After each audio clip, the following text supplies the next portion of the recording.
Welcome to The Unconventional Path, Entrepreneurship and Innovation Stories and Ideas. Hello, I'm Bela Musits, coming to you from the Capital Region campus of Clarkson University in Schenectady, New York. I'm a former three-time entrepreneur, venture capitalist, and now the David D. Ray Professor of Innovation and Entrepreneurship here at Clarkson University. And coming to you from the other side of the Atlantic, in Münster, Germany, I'm Mike Wasserman, Professor of International Management here at the Münster University of Applied Sciences. First, I want to thank you all for joining us. We hope you enjoy listening to this as much as Bela and I enjoy creating it. Second, several of you have asked why we do this. What's the purpose?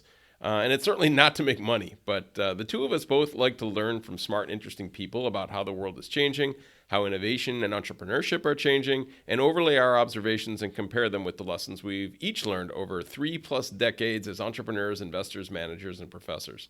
To do this, we've put together our network of interesting friends and former students and business partners, and along with other people that we've met more recently, to bring you interesting stories, ideas, and insights into innovation, entrepreneurship, and people that take unconventional paths to find happiness at work and in life.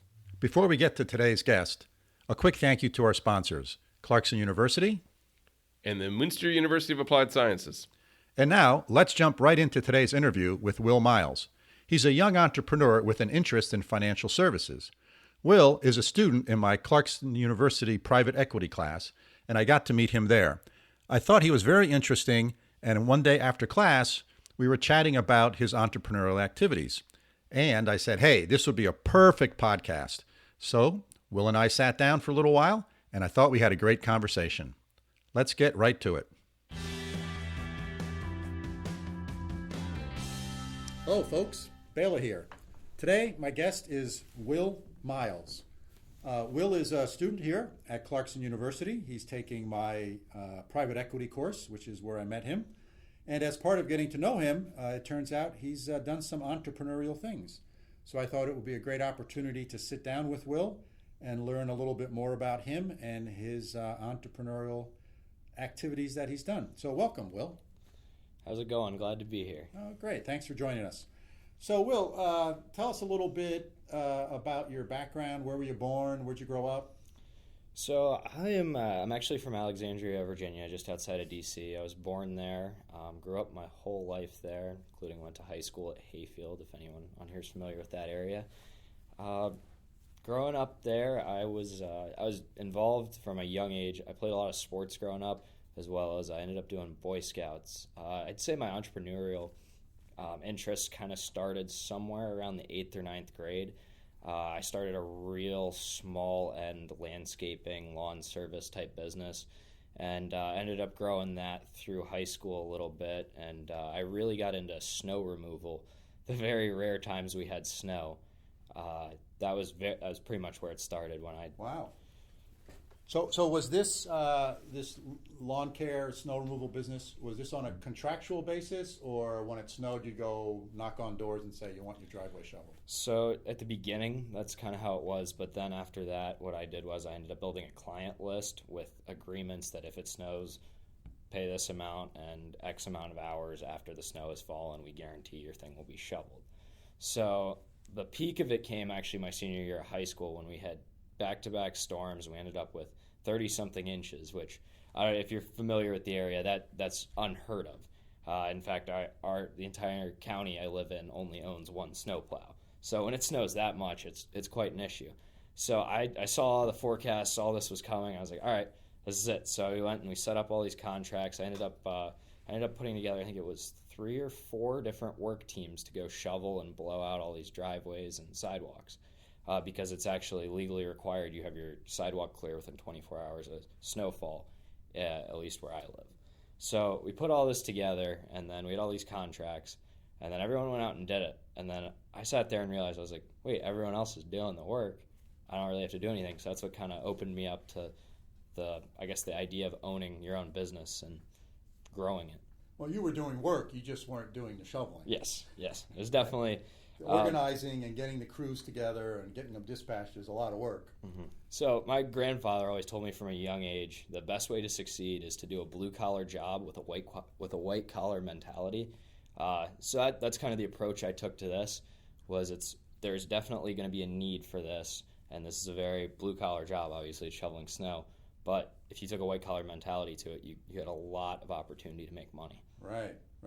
So, any brothers or sisters? I have one younger brother. He just started his first year of college. Oh, great. Where's he going to school? He's at Hamden Sydney in Virginia. Okay, very nice. He's playing football there. Oh, cool.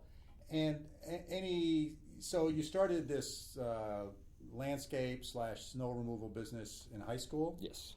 Any sort of entrepreneurial experiences in the family? Your mother, your father, aunts, uncles? My grandfather has been a career entrepreneur. He originally worked for I think it was Fannie Mae, maybe not 100%, but he did something with government housing and whatnot, and then he ended up going into his own and starting his own real estate development and real estate development firm, which has grown significantly. There's a good number of sub-companies under it, including a building company, different realties, and it's expanded across multiple states now. Wow. So that's sounds like a pretty big endeavor. Yes, he's also gotten into other private equity type investments, including I think some in the STEM fields as well as a couple different restaurant chains. Oh, wow. Pretty diverse. Yes. Excellent.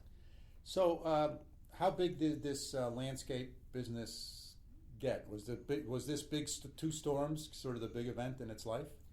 Yes, but there was consistent work for a good 5 or 6 different groups. Mm-hmm.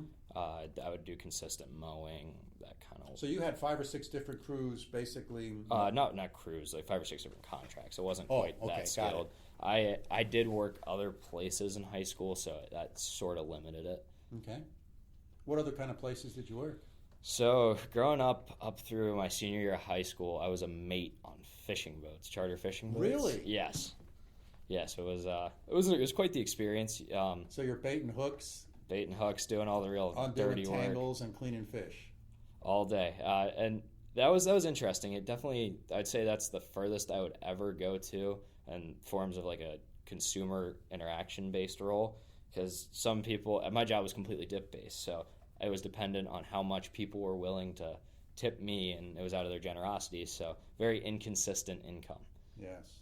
Was that on the Chesapeake or? It bounced around. I did some on the Chesapeake Bay, as well as I did freshwater on the Potomac, and off of boats I did a little bit of trout guiding, a couple float trips here and there. But overall, it was a pretty interesting experience. Wow. Met a lot of different people and saw a lot of how that business worked, which kind of steered me away from it professionally. Well, I think one of the important things in sort of work experience is oftentimes you figure out stuff you don't want to do. And that's just as important as figuring out what you do want to do. Mm-hmm. So all of those experiences are very valuable, for sure. Yes. So anything else besides, fish guide, fish first mate? Mm-hmm. So outside of that, I also, I did construction. I worked on a framing team after I graduated high school. And that we were building a pretty high-end establishment.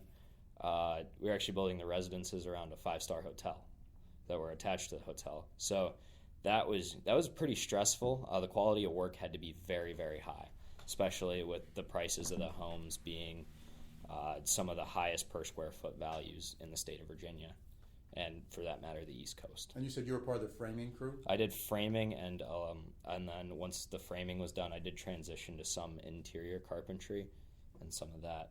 Wow. And what sports did you play in high school?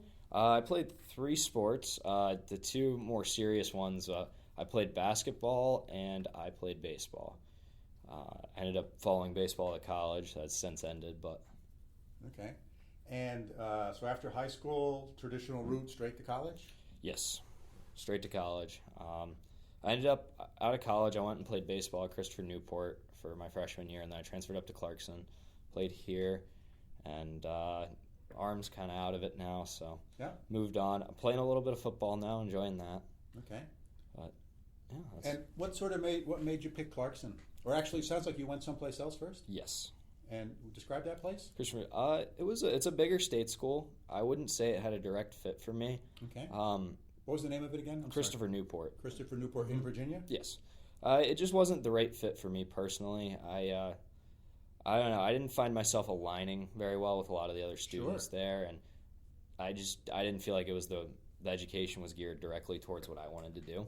Excellent. So I came up to Clarkson, and I've really enjoyed the environment here. It's a very motivated group of students. Everybody's very, I'd say, like-minded in the sense that everyone is here to succeed. Yeah. You don't get a lot of people that just come to college to come to college. People come to Clarkson because they want a degree and they want a job, and they want to be able to do that job well. And I think that has really rubbed off on me. It's almost a competitive environment in that sense, and that everyone tries to best the others around them. Right. And so what's your major here? I'm doing finance. Okay. And so mowing lawns, shoveling snow, first mate on a fishing ship or boat, come to Clarkson, and does the entrepreneurial story continue? Yes, it does, actually. So after my first semester at Clarkson, I came home for the summer. I was working an internship in DC, and I was playing baseball with a couple friends on a DC summer team. So what was the internship? Let's just jump back there for a second. I interned for Thomas Arts. I worked for Thomas Arts. I did a pretty diverse role, or I did a pretty diverse group of things my first summer there. It started off with a little bit going to get coffee and whatnot, but the role started to expand as it went on, and I ended up doing a lot of their primary research. And what does Thomas Arts do? They're a marketing and strategy company. They're actually out of Salt Lake City, kind of near the Silicon Slopes. They do a lot of marketing and strategy for some bigger companies and organizations. Mm-hmm.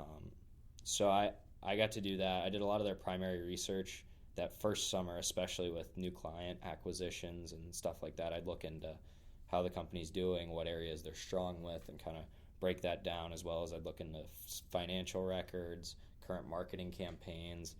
The reports in that I'd generate reports for that, and they'd be pretty tailored to what we were specifically looking to do for the company. Okay. And that was between your freshman and sophomore year? Yes. Okay. So while I was home that summer, getting back to the entrepreneurship part of it, so while I was working doing that over the summer, I was with some friends from the baseball team I was playing with that summer, and we went over. We were at a friend's house. It was pretty late. I think it was a Friday night. Probably it was pretty late at night, and there was a couple kids there that were friends of one of the guys from the baseball team, and we were just talking about stuff. Investments came up. I'd started trading an E-Trade account when I'd turned 18, so I'd been pretty interested. So you had your own E-Trade account when you were 18? Yes, that was my when I turned 18. That was the first thing I did. And that was the money you made from mowing lawns and shoveling snow? Yes, that was. Yep, I dumped a good chunk of money out of that. I left some in savings, but I dumped a good chunk of that into an E-Trade account, and I started. And E-Trade is one of these things where you're making the investment decisions, yes. Right? You don't have a financial advisor who's saying, buy this, sell that. You're the one sort of doing this analysis on, I'm going to buy these shares of stock. Yes. So how did you do that? So initially, I just started I started reading the Wall Street Journal, which was key. And off the bat, it was just, this company's doing this. I bet their stock will go this way. So I'd purely buy just the security of the company or whatever it was. That would be it. That was the extent of it. So after I got done with that, I did that for a while, and I kind of let stuff sit. I wasn't a very mobile investor, I should say. I was just long term, let it sit, let it grow. Not an active day trader. No, not an active day trader. That started to change once I got to Clarkson, probably sometime in Clarkson, sometime here. I started to kind of get more and more interested in the finance stuff. It probably tied into when I started getting into my actual in-major courses for finance. So I got more into investing, and I started messing with options.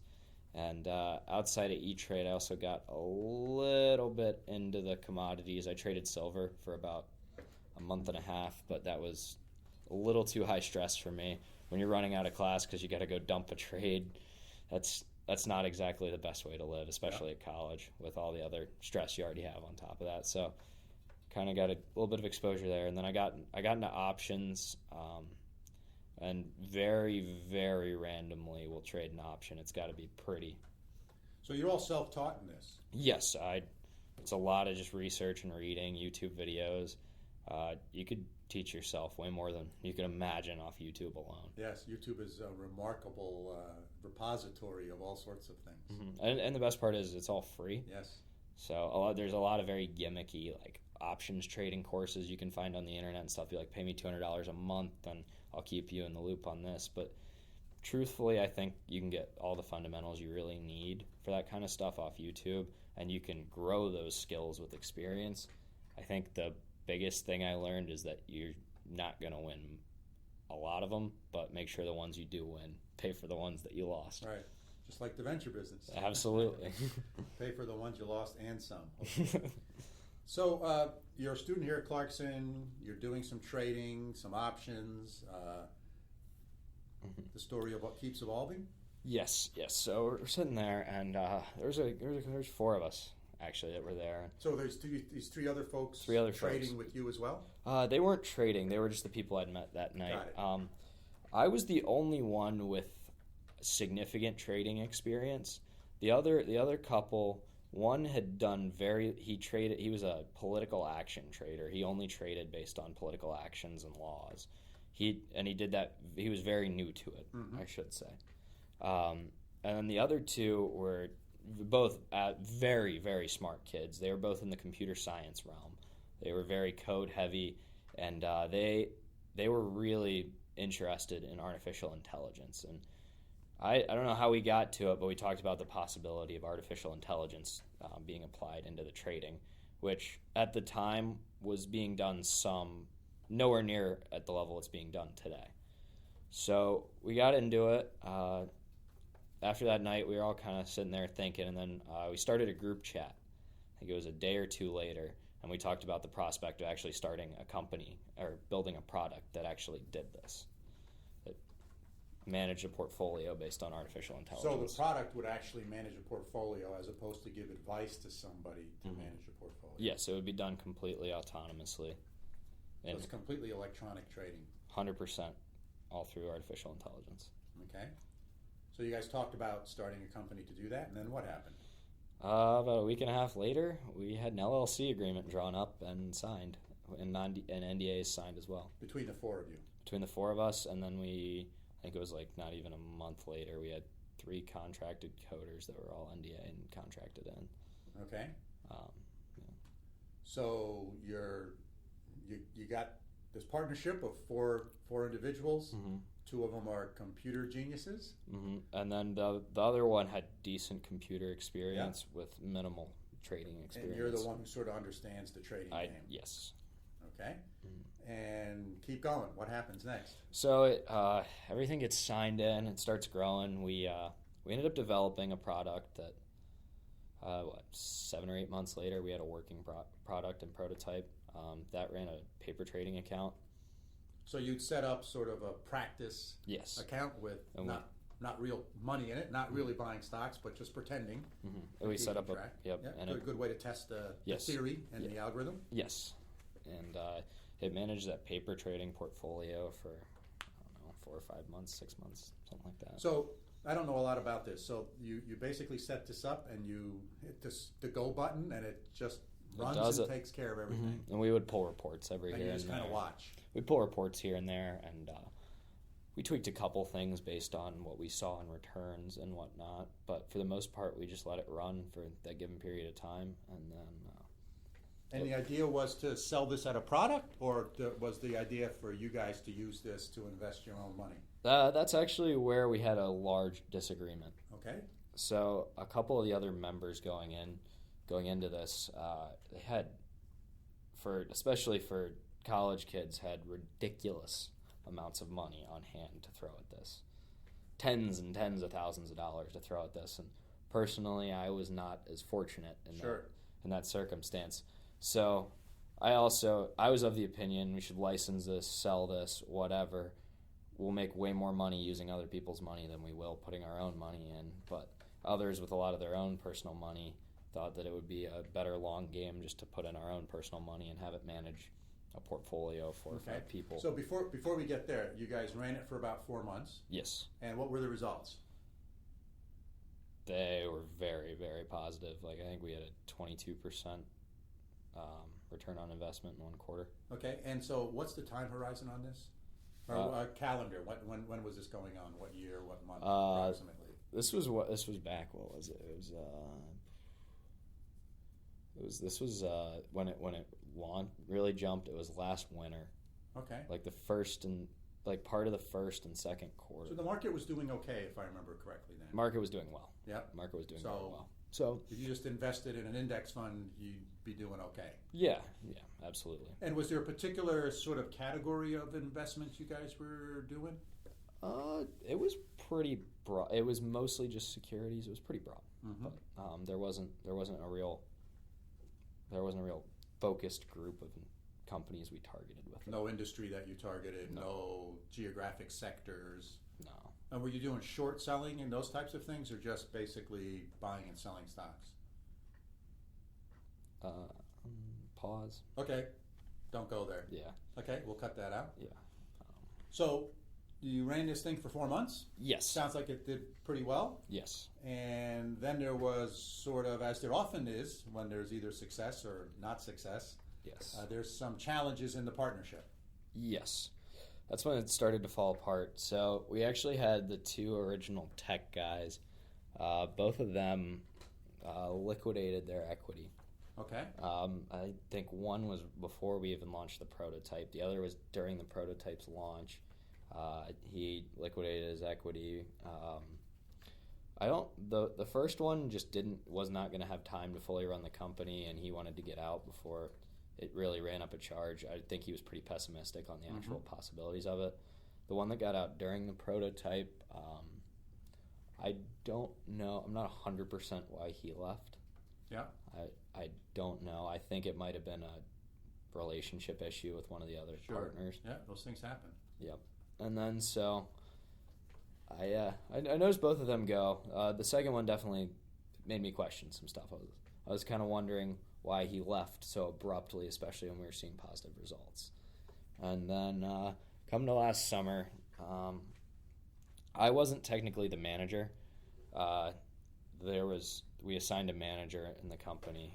It was one of the guys. It was just him and I left. And as a manager, we had some contract issues. It started to get to a point where I almost felt like he was pushing me out because he wanted it for himself, especially once it was working, which is understandable. So it started with he was trying to assign ridiculous capital calls, money he knew I definitely didn't have. And I said, hey, I don't have that right now. That's not going to work. So he kept pushing it, and then I was like, all right, well, what's the point of this capital call? And it turned out he was trying to pay himself as a manager. He felt that his efforts as manager were worth an exorbitant amount of money that I, quite frankly, didn't have. Yeah. So I said, no, you can't make a capital call for that. We haven't made a real cent yet, whatever. He kept forcing the issue and then said we needed another he mandated another capital call as something that we were going to just use to bring the company to market, I guess, which I said, again, we can't do that. His idea was to put all this big money in and show real money results, I guess, and then start signing clients. I was kind of opposed to this because there's a lot of liability, and getting sued once absolutely puts you in the hole forever. Yeah.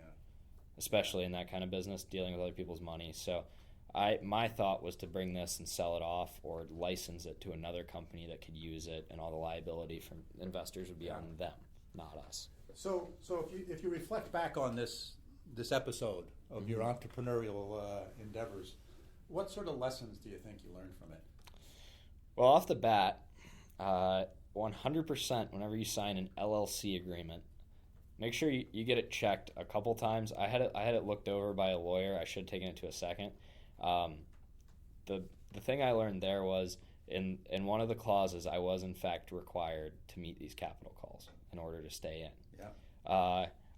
I did later realize that I did make a mistake, that my equity can't necessarily be diluted by paying someone's manager's fees, which is what it seemed like. He was going to pay himself in equity for his manager's fees. That was not allowed. I didn't know that at the time, which I do know now, so that was a big lesson. I guess the other thing I would really say is it's really, really tough to be in one of these agreements being the small fish with money.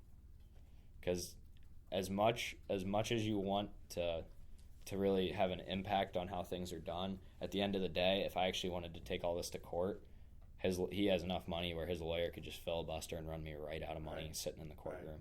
And that's where I kind of learned it's really tough being the small fish. Outside of that, I think the other thing I learned is you got to treat those partnership and LLC agreements almost like a prenup for marriage. I'm not saying you should go into a marriage expecting that you get a divorce, but you should 100% be covered in case you get a divorce. You don't want to lose all your stuff to it. Right. Yeah, we've talked about this in class. Yes. That everyone gets all excited when you start a company, but nobody thinks about what's going to happen when someone wants to leave. Yes. And so no one addresses that up front. And so oftentimes it's good to address it up front, so at least you have a basis or a foundation for what you're going to do if someone decides to leave. Mm-hmm. I think, so a couple of things I heard you say. So one is, again, the importance of lawyers. Yes. And making sure you get good counsel, because these agreements do have implications in the future. Oh, yes. And making sure you have a clear understanding of what they are is important. Your comment about the small fish made me sort of think about making sure that the partners in this endeavor, their interests are sort of aligned. Their expectations are the same. What they want to get out of it are, I won't use the word same, but similar, right? So everyone's sort of shooting for the same thing. Mm-hmm. And again, having those conversations sort of up front to say, okay, this is what we're trying to do. That's one of the reasons as a venture capital investor, we like to think about business plans, because we know that the business plan isn't how it's going to happen, right? It's just a plan, but it sort of demonstrates the founders of that business have sort of thought about these things, and they sort of have a common understanding of where they hope the business will go. So did you guys have sort of a business plan and sort of, okay, this is where we want to be a year from now, this is where we want to be 2 years from now?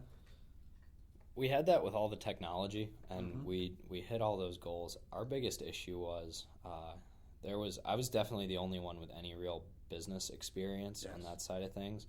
So we had a lot of, I'd say, big thinkers without real practical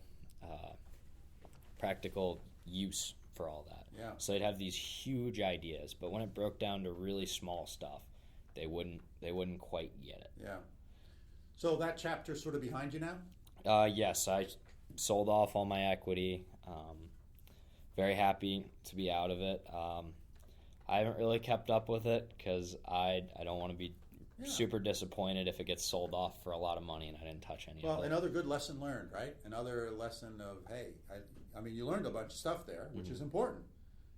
And so sometimes we learn from things that go really well, and sometimes we learn even more from things that don't go very well. So that's great. So let's get back to today. You graduate when? I graduate next fall, so fall 2019. Okay, so December of 19? Yes. And sort of what are your sort of plans between now and then and post-graduation? Well, now this semester, focusing very heavily on keeping the grades up. Also working right now. I'm guiding hunts for wounded warriors right now this fall. I've very much enjoyed that. Oh, so talk about that a little bit. So I picked up some work. I'd helped out with the Village of Waddington's social media before the Bassmasters tournaments, and through that I'd met a guy, Bob, who runs the Wounded Warrior outdoor program up here. So through him, I've been guiding waterfowl hunts for Wounded Warriors. That's what I'm good at hunting. So through that, I've gotten to help veterans kind of pursue the outdoors, and it's been a very rewarding experience thus far. Wow, that's wonderful. And how did you get hooked up with this again? Say that again. I got hooked up with it. I got hooked up with the guy who runs the program because I ran the Village of Waddington's social media pages. Another great example of, you meet individuals in your life, and it's those connections that always lead to something. Absolutely. Right. So, so you've been doing this Wounded Warriors, guiding them to go hunting, Yes. waterfowl, duck hunting. Yes, sir. So that sounds really fabulous. What other things have you been kicking around with? I'm in Greek life. I started playing football at Clarkson this semester, and that's been a lot of fun. Definitely good to get back on a field of some sorts. This one's a little bit higher impact than baseball, but I've enjoyed it. Okay. So going forward from here in the spring, gonna finish out classes, hopefully very strong this spring. I'm taking my last real crop of tough classes this spring. Over the summer, I'm currently working through a couple different options. Hoping to do a finance internship this summer of some sort, whether it be corporate or more of a wealth management based internship. Picking through a couple different options right now. Great. And then next fall, it'll be kind of wrapping up at Clarkson. It's not too tough of a semester. I'm hoping once I graduate to go work for a year or two and then hopefully get a master's degree in finance a year or two later. Right after I graduate, I do plan on taking the Series 66 and getting that done, as well as this winter I'm finishing up my real estate license. So hopefully around the time I'm done with grad school, I will have a real estate broker's license. Oh, excellent. And do you think some entrepreneurial endeavors in your future? I'd definitely say so. I'm very interested in the private equity investing. The class that you teach has actually opened my eyes to that a little bit, and it's also helped me get a better understanding of what my grandfather's done. And I think that's a really interesting way to go. And it also yields a lot higher returns than traditional investment, which I think is the most appealing thing. Well, that's great. So do you have an internship lined up? For this summer? Yeah. Not yet. All right. So, folks, you heard it here. I'm picking through a couple options now, but I'm always willing to look into new experiences. Yeah. So you heard it here, folks. Will Miles, he's open to an internship for the summer. I'll have his contact information down in the show notes. So, Will, is there anything I should have asked you that I didn't, or any other things you want to share with our listeners? I don't think so. I think we pretty much covered it. All right, great. Well, thank you very much for taking time out of your day to spend a little bit of time here talking about what you've accomplished in your past. It's super interesting. And thanks again for joining us. Thank you.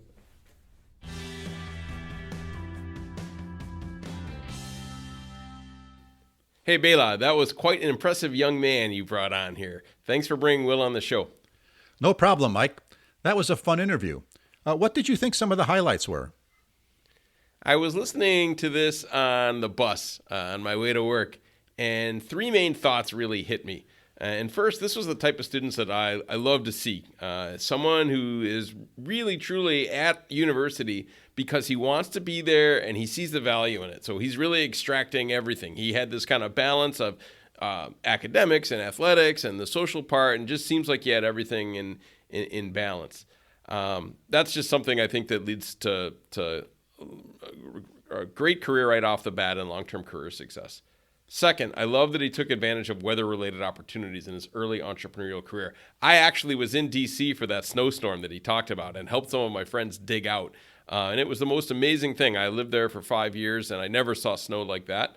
But it really has I've been thinking a lot about climate change. I was on the bus, and we have these electric buses, which are really cool. So as I was riding the electric bus today, I thought about, hey, this is kind of a really neat foreshadowing of I think there's going to be a lot of opportunities in climate-related entrepreneurship. So I think if you're somebody that's looking to make a change and looking to immerse yourself in an area where I think there's going to be a ton of opportunity, unfortunately, over the next several years, things related to climate change, whether it's infrastructure or technology, construction, you name it, telecom, ways to, I don't know if harden is the right word, but to help adapt our environment around us, our built environment, to withstand the nature of climate change, agriculture, fresh water, you name it. There's all kinds of ways I think that this is gonna impact the world that we live in. So I think it was a huge thing. So that just struck me as I was sitting on the electric bus this morning. The third thing was I love his attitude, and it's a line that I used a lot in my life, is doing a blue-collar job with a white-collar mentality. And I think if you're entrepreneurial, that is a gem of advice. So kudos, I think what he say is Grandpa gave him that. And that goes along with his investment mindset. He started at an early age reading the Wall Street Journal and kind of thinking about how changing the environment would lead to changes in his E-Trade portfolio. This was cool. He had a real basic innate understanding of risk and return. And I just think he's going to be a really cool example of somebody who will find success entrepreneurially in the world of finance. What were your takeaways, Bela? So I had a couple, Mike. I think here again, as we have seen with many, many of our guests, they have this ability to recognize opportunities, and then not just to recognize them, but then to act on them or take some action. So I thought Will, did that very, very well. The other thing that I seen now many, many times in my venture life is lawyers are important. They're important when you're starting a business because I draw the analogy to marriage, and I've been married for almost 42 years now to the same woman, and it's very easy to get married. Getting a divorce is a little more difficult. And so the same thing is true in business. It's very easy to start the company. Everybody talks about, okay, how we're going to divide up the equity, who's going to get how much, and everybody's in agreement then.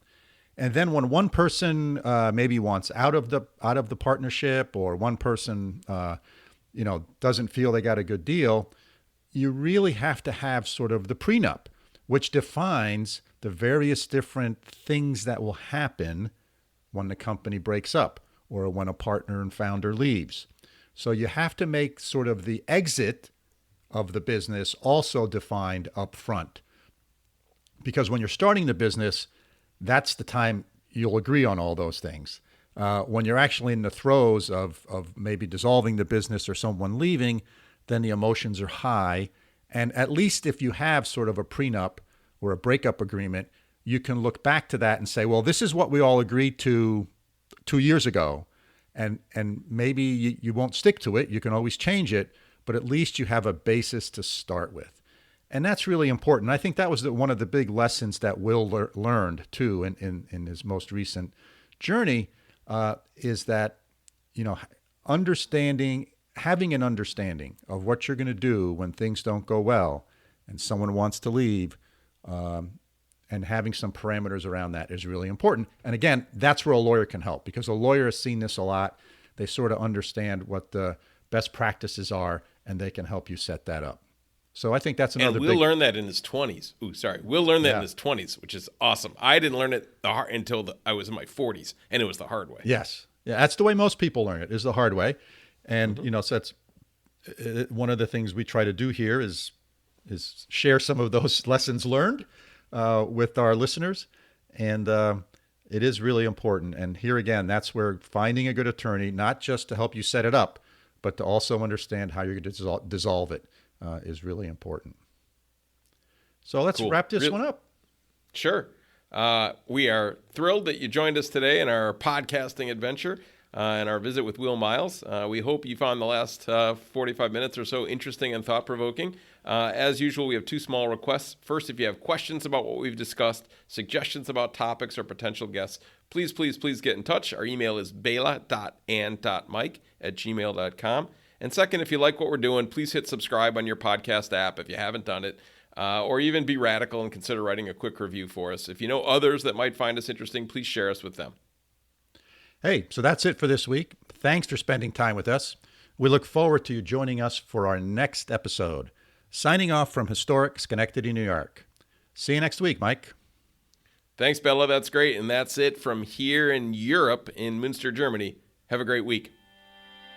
This podcast is produced for Mike and I by our friends at Busy Media of Schenectady, New York. They can be found at busymedia.co.